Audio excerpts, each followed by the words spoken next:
Yeah, we're live. Hi. Hi. I'm Catherine. I'm Sarah. We are taking over the Facebook Live today instead of Kelly and Ryan, but Ryan is behind the camera, so he's still here. And hi, Kelly, if you're watching. You're at your house right now, but hello. So today we kind of wanted to just do a little update or give you some updates on what's happening in social media on Facebook, Instagram, LinkedIn. There's some new things that are on the horizon or just getting launched, and they're kind of exciting, so we wanted to talk to you about them. And then also at the end, we will be having some Harry Potter related things. This is for all of those Harry Potter fans. I know there's a lot of them out there. I'm sure. So Kat introduced me to this podcast yesterday, and I was listening to it this morning, and It's the best. it is pretty. So stay good. tuned for what it is, and we will tell you at the end of this Facebook Live, which I also will be short. It won't be very long, so stay tuned the whole time, and we'll keep you updated on what's happening. Okay, so first one is LinkedIn ads. They are now launching carousel ads, which is pretty big. Facebook and Instagram do that a lot, and a lot of our clients, sorry if you don't know, runs all of our advertising. And a lot of our clients, we do carousel ads for mostly everyone. There's this whole concept of storytelling that comes with carousel ads, and I think it's important to showcase that, especially on LinkedIn, because it is the up and coming platform. I mean, it's obviously not getting to that point of Facebook and Instagram because Facebook has exceeded their expectations for a lot of people, but LinkedIn is on that, it's going to be the next best platform. They did introduce video ads a few months ago, so we started incorporating that into our advertisement, but carousel is the next step because of the fact that we deal with clients and have a lot of model photography, so it's a way and a lot of business, because LinkedIn is business to business primarily. Exactly. So that's a really good platform for a lot of our clients and a lot of other people's companies to, if you're an interior designer marketing towards a marketing person at a home builder, you can market your design, and now you can have tell a story, show your beautiful photos in the homes that you've designed in an ad, in a sponsored content post on LinkedIn, which is awesome. Yeah. So the B2B thing is the most important aspect of LinkedIn. So to utilize that and for us to be able to utilize that now, I'm very excited about that. Yeah. So if you're on LinkedIn and you follow any of our clients or us, you'll see some ads coming up soon. It'll be very exciting.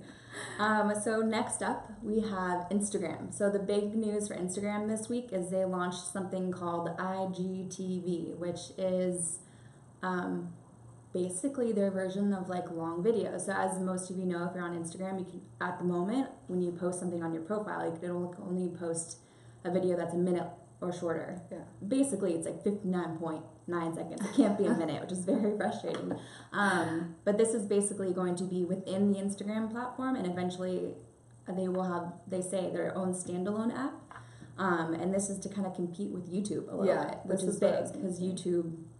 Google is Facebook's biggest competitor, Apple's biggest competitor as well. So it's a way for them for Facebook to launch something that will do hopefully better than YouTube. I mean, they have Facebook Watch. So I think Facebook Watch caters to the older demographics because Instagram is very popular amongst the teens as well as the millennials. Yeah. I would say our age group. Right. So but not teens though, really. Teens are on YouTube, but they're trying to get them over back to Instagram. But I feel like this type of platform, because of the fact that Instagram itself is very popular amongst teens, it's a way for them to transition to use it on a mobile phone. And I think that for YouTube, people are using it on a mobile phone, but the thing is, I feel like Instagram is a little more accessible to a certain demographic, so it's a great way. I would say their UI is a lot more intuitive. When I go on YouTube on my phone, the pictures, the video is small and I can't make it big and things are it's a little clunky, whereas Instagram is known for being clean and simple and very streamlined, so I think there could be a lot of cool potential with it. And one feature I really like about it, and as you might have noticed if you're an Instagram user, my app, I have automatic updates on my phone, so it updated for me yesterday. So I now have at the top where you get your little direct messages, that little paper airplane, next to it there's a little TV, and that's where IGTV is living within the app now. And so people that you already follow, if they've started a channel, you'll get notifications when they go live, or not live, when they post a video. And also the feature that I really like is that you can continue watching something. So like yesterday I started watching a video and then I had to do something, so I stopped. And when I opened it back up, like 3 hours later, it just was like continue watching thing, and I picked up right where I left off. So I had to watch the first part, which I have a short attention span, so I went over watching the beginning because I've already seen it. There's one thing about Instagram. So there was a fun fact that I read a few weeks ago that I think it says 90 or 75 to 91. I can't remember. It was around that range of content disappears on Instagram and is not visible to a lot of people. Oh. And so for Instagram stories. For Instagram, yeah, even which is huge.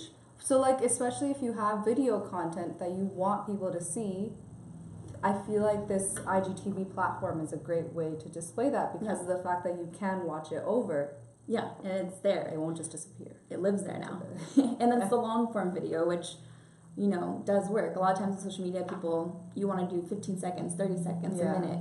But sometimes the long video is good too. So you want a place for that can be, which is awesome. When I was thinking, even for celebrities who have like their music video launch on YouTube. Yeah, totally. You can have it on Instagram. Yeah, I didn't even think about that. That makes total sense. And also, I just want to say, to prove that Instagram is massive, the reason that they launched this was in celebration of them hitting 1 billion 1 billion users with a B. What? That's insane. That is like an insane number. Yeah. I mean, it makes sense because I don't know anyone that's not on Instagram. People might not be on Facebook, but they're likely on Instagram, so it makes sense. But, whew, I was like shocked by that. I was like, seriously, that's like the most insane amount of people. But anyways, so yeah, so Instagram, IGTV. Check it out. It's cool. If you update your app, it'll be there. It'll be there. When you when you're on your feed, it's like the first thing that pops up. There's a notification that comes up, so you can't miss it. So you'll find it. And then moving on to Facebook, we have a few little updates and trends and things happening. The first one's quick. You might have noticed or maybe not because they removed it, but Facebook removed the trending section, which on the desktop was on the right-hand side, and that would be like news or media, or breaking news. Like there's different categories you could choose, but apparently it only got like 1.5% of the clicks on Facebook, so they said nope, and they got rid of it this week, so that is no longer there, but they're gonna try to figure out something in the future to replace it with, but not the biggest thing, but I mean, it makes sense because Twitter as a platform, like their trending thing is so awesome. Up to date. It's very live, up to date with hashtags, and the fact that I think Facebook that they couldn't incorporate those hashtags or utilize them to any point, I think that's the reason why their trending thing wasn't working. And so gotta step up your game, Facebook. And I'm sure they will, because they're Facebook. And then another cool thing for Facebook is they recently launched something called the Facebook Influencer Search Engine, which I was just telling Sarah about before we jumped on Facebook I'm really Live. excited about this. But basically, it's a platform through Facebook for marketers such as ourselves to find content creators that are compatible with what we're want to show our clients and our target audience. And you can, it's basically a search engine of lifestyle. Right now they're just doing lifestyle bloggers and things like that. But you can find people through this search engine in Facebook, which is basically what we do in a different way, a roundabout way now, because influencer marketing is the way of the future. It's huge. We do a lot of it here. And Sarah also is in charge of most of that, which is a good reason she's on today.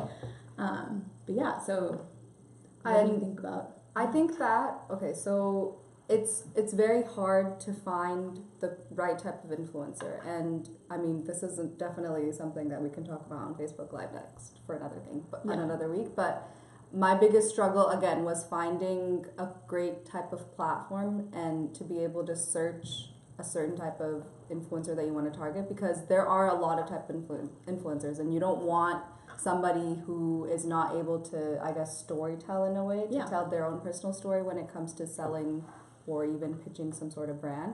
So when it comes to Facebook, since a lot of these influencers have a big following on Facebook, it's a great way for them and even for your brand, I guess, because if you are able to use the tag feature somehow in that, you can get your word out a lot easier than quicker. It's quicker, and it's definitely, I mean, it's time efficient because of the fact that it's on one platform, so you don't have to sync your data for somehow from another platform which to we the do now. other. We have a few different ways we do it, and it's a little clunky, takes a lot of time.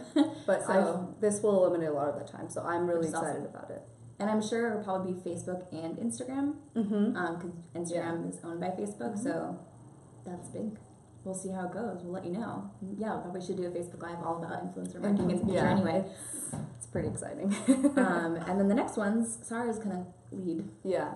So there was I guess when we were talking about, when we went to our conference a few months ago, Social media marketing world. yeah, they Shout mentioned like Facebook chatbots A lot. and the whole concept of how they're trying to develop their business messenger, because right now you have Facebook pages, business pages, but you're not allowed to send messages to people, which makes sense because you don't want to spam somebody with your brand. Right.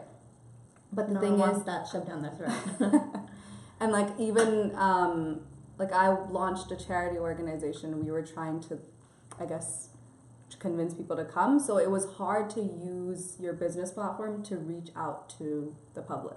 So it makes sense. Like I understand that they wouldn't want to spam people, but they're obviously like when you're thinking about it, there has to be a way where you need to be able to reach out to your people like quicker. So this is the chat box feature which they're trying to incorporate onto Facebook business pages. So it's it's like a little chat that would open up when you visit a page. Like they have it right now. If you go to a business page, there's usually like a chat that opens up where you can speak directly to somebody. But the chat box is more of like it's a little more advanced in the sense where you can put in things in the back end. So like if people have people have to ask a question about your brand, they can incorporate like the FAQ in the back end, and then if people are searching for some sort of term or if they want to know more information, like it's an automatic messaging system that will display your information. Yeah, but it kind of uses AI, right? So if it picks up keywords and then but it also talks in a more normal way. It won't be like, here is the info. It's like it'll be like a normal conversation via words. If you ever notice, for some reason, whenever you're on a website, you can notice that there's usually a chat that appears where a person is asking for the support team or something. Yeah. So what are you looking for? Need help shopping? And they're like super positive, and it's nice to know that there's something or some sort of service in the back end that can help you, because when it comes to purchasing products specifically, a lot of people have a lot of questions, they want to do a lot of research. So I feel like instead of going through a certain like FAQ, like there's a way that you can speak not necessarily directly to somebody, but it's some sort of personal interaction. And I think that's the biggest thing, because personal interaction, especially with the brand, like that's the biggest aspect. People want to talk to a person and not just feel like they're just one in line buying a product. They want to have a relationship, which is what we facilitate on social media. Try to get those conversations going, engagement, and all that. So it kind of really does play into it, and it's huge. Like that conference we went to, they talked about chatbots. I think in every single session I went to, like chatbots, like way of the future. And I remember I mentioned this in a previous Facebook Live about how engagement and building like your audience like that is what leads to you being able to sell your products and generating leads. And especially when it comes to engagement, like personal touch and everything like that is the biggest part of any business. So totally. And do we want to talk about the Instagram story shopping? They're launching some sort of shopping feature on Instagram where I guess if you're looking for a product, there'll be a little bag icon on the bottom. It's kind of like Pinterest. Pinterest has this where they can display information for your product and your like the price and everything, and you'll be able to purchase your products. So we don't know too much about it, but we're excited. But I don't know if we're able to sell homes through it, but other clients that we have, we totally can sell. Got a cute bag, cool tool, I don't know, whatever it is. And I think that kind of wraps up our social media updates, but our podcast that we recently discovered. Oh yeah. Shout out to my friend Colton for recommending it to me last week, because I am obsessed. It's called Binge Mode Harry Potter.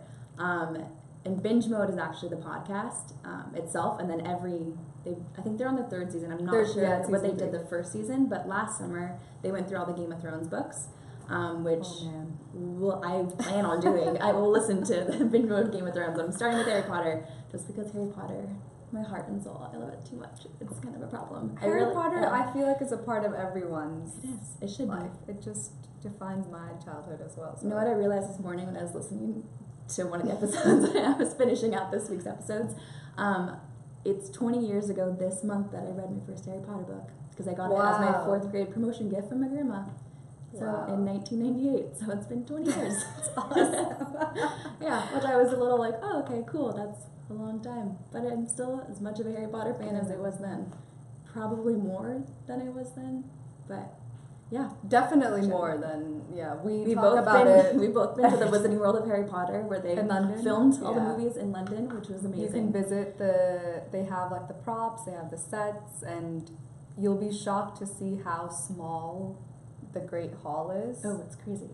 But it's still magical. You walk in, it's still magical. The whole Please time. go. It's awesome. I also, I meant to bring my printout photo and I totally forgot this morning, but I have pictures of me riding a broom in my Hufflepuff robes, and they're embarrassing and amazing, and I plan on posting them on my Instagram soon, so if you're friends with me on Instagram, check them out soon, because they're the best. So the podcast, do you want to describe? So the podcast, exactly basically, they're going through all the books, so each week they'll go through one of the books, assuming it'll probably be each week. Some of the later books might take longer. Yeah. But this was the first week that they did it, and they did the Harry Potter and the Sorcerer's Stone, and they went through chapters 1 through 5. Or the Philosopher's Stone. 1 through 5, 6 through 10, yada yada. And then they also did a recap of the movie, and they also did a special Quidditch episode all about Quidditch, which is awesome. But basically they do a recap of those chapters, and then they go into so much detail. They point out things that are foreshadowing. They talk about just like the development of the characters and the story. It's like, I don't know. I've like learned so much from listening to this week, and like I said, I've been a fan for 20 years, and there's things that they pointed out in the first book that I was like, I never noticed that. Like, which is crazy. And it's hard because when you have movies, like you have blockbuster movies that are based off of these books, it's kind of hard to differentiate between them because you kind of base your views on the character when you read the book, but then when you see them in the movies, that kind of becomes it's difficult, and it's 20 years, right? Yeah. It's a lot of information to process. So I'm sure, like, I even confuse the movies with the book sometimes. I was talking about the 4th book yesterday and how there's a huge element in the book that they don't even mention in the movies. So which happens a lot. Yeah, but it makes sense because you gotta shorten them. But anyways, guys, if you like Harry Potter, check out Binge Mode Harry Potter this summer. It's great. If you like Game of Thrones, check out Binge Mode Game of Thrones. I also heard great things from my friend that recommended it. If you listened to it last summer, and I mentioned it to people last weekend, and like a bunch of people I know have actually started listening to this and listened to the Game of Thrones one, so it's great.